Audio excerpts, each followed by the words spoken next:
Parcel নিলে পরে আপনার মানে পার্সেল ডেলিভারি ম্যান নিয়ে যাবো। না ভাই আমার লাগবে না, 3 পিস থাকুক, আপনারা 150 টাকা নিচ্ছেন, 150 টাকা নিয়ে নেন। আমার মানে রমজান মাস, মানুষের ঠকায় মানুষের কোনোদিন বড় হইতে পারে না।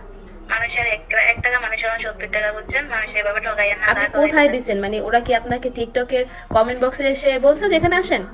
জি জি, মানে আপনার টিকটকের মাঝে আমি পাইছি। আমার এই নাম্বারটা কোথায় পাইছেন? আচ্ছা আপু, আপনার আমি আমি দিতেছি, আপনার স্ক্রিনশট আছে, আমি যে আপনার এই জায়গা থেকে পাইছি, নাম্বারটা পাই আমি দিছি। সেটা তো বুঝলাম, এই নাম্বারটা কোথায় পাইছেন?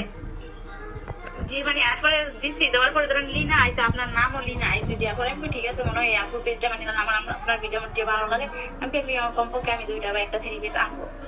পরে পেজটার নাম কি মানে কিরকম হইয়া পরে আর পাইছি না। পরে আবার এই রমজান 4-5 রমজানের মধ্যে আবার আইছে, আবার পরে আমি বই পড়া যাক, এখন তো আইছে অনেক একটু বড় জায়গায় টাকা হইলে পরে আমি 2টা 3 পিস অর্ডার করবো।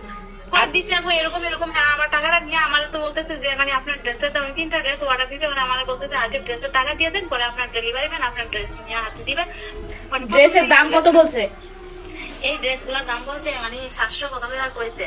পরে আমি কইছি কিছু কম হবে, পরে মানে আমি যেত ভাই হ্যাঁ আরো মানে কম বুঝছেন, মানে হ্যাঁ তো যাবা তাই মানে হ্যাঁ লাগে ভালো। হ্যাঁ, আমাদের জামার দাম কম, আপনার কোনো মডারেটরও বলবে না, আমার কোনো মডারেটরও বলবে না যে আমরা কমে দিব, যেটা দাম সেটা ফিক্সড, কেউ কমাবে না।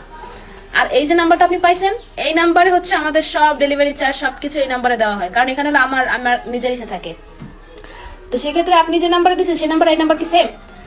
জি না নাম্বার সেম না, আমি আপনাদের স্ক্রিনশটটা দিই। আচ্ছা, তার মানে আপনি অন্য কোথাও ভুয়া জায়গায় নক দিছিলেন, তাই তো? বুয়া দাদা মানে আপনার টিকটকে কমেন্ট বক্সে, আপনার কমেন্ট বক্সে পাইছি আমি, বুঝছেন? হ্যাঁ বুঝতে পারছি। আমি মনে হয় আমি বুঝছি যে অনেক মানুষ হয়তো টিকটকে যে কমেন্ট করে যে আপু যে আমি ড্রেস নিলাম আপনার নাম্বারটা চাই, হয়তো আমি তো এরকম তো অনেক মানুষের টিকটকে মানে দেয় যে হোয়াটসঅ্যাপ আমি এটাতে নক দেব।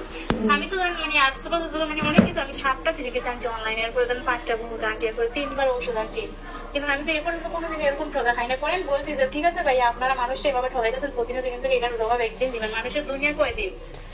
এগুলো তো আমার এই যে তুমি একলা না, এরকম মনে করো বহুত মেয়েরা এরকম বলে যে আপু আমার কথা তোমাদের কমেন্ট বক্সে, আমার কমেন্ট বক্সে পাইছো ঠিক আছে, কিন্তু যাচাই করবা আগে, টাকা দেওয়ার আগে অবশ্যই একটু যাচাই করতে হবে যেটা কি আসলে আপু। আমি তো বলতেছিলাম, আমি বুঝছি যে মানে ঠিকই তো এরকম হইতে পারে। পরে মানে আমার মানে বলি না আপনার মানে আমার অনেক ভালো লাগে আপনার 3 পিসও বা আপনার মানে ভিডিও আমি সবসময় দেখি।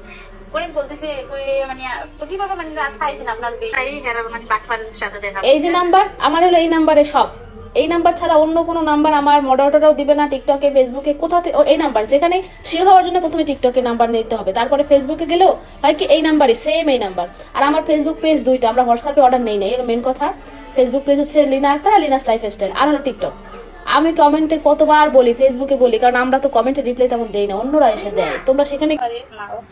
আপনি তো 150 টাকা দিচ্ছেন, আপনার 150 টাকা গেছে। অনেক মেয়েরা 5000 6000, কারণ ওরা হচ্ছে যখন দাম কম বলে তখন অনেকে এসে পাইকারির জন্য ব্যবসার জন্য নেয় যে আমি পাইকারি নেব। আমার কি বলছে মানে আমি কই শুনেন, পরে বলছে আপনি 650 টাকা করে দিয়ে দেন 3টা 3 পিসের দাম।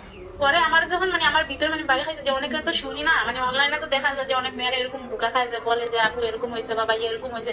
পরে আমি মাথা চাইছে যে ঠিকই তারা তো মানে বাটপারি লাগাইছে আমার লগে, মানে এরকম তো মানে আমার থেকে টাকা নিয়ে এরা না মানে আমার থেকে দরকার নেই, আমার 150 টাকা নিয়েছেন 150 টাকা এটা তো 150 টাকার উপরে গেছে, বেশি ভালো হয়েছে না যে ওদের মতো বোকামি করো না। আসলে এটা কিভাবে যে কি করবো জানি না, বড় বড় যত পেজ সবার এরকম, সবার অনেক কাস্টমার এরকম ধোকা খায়। এখন এটার কোনো ইয়া নাই, নিজেদের সতর্ক হতে হবে, এছাড়া কোনো উপায় নাই। ওদের কাছ থেকে নিজেদের সতর্ক হওয়া ছাড়া কোনো উপায় নাই, যে আমরা তোমাদেরকে বারবার বললেও কাজ হবে না।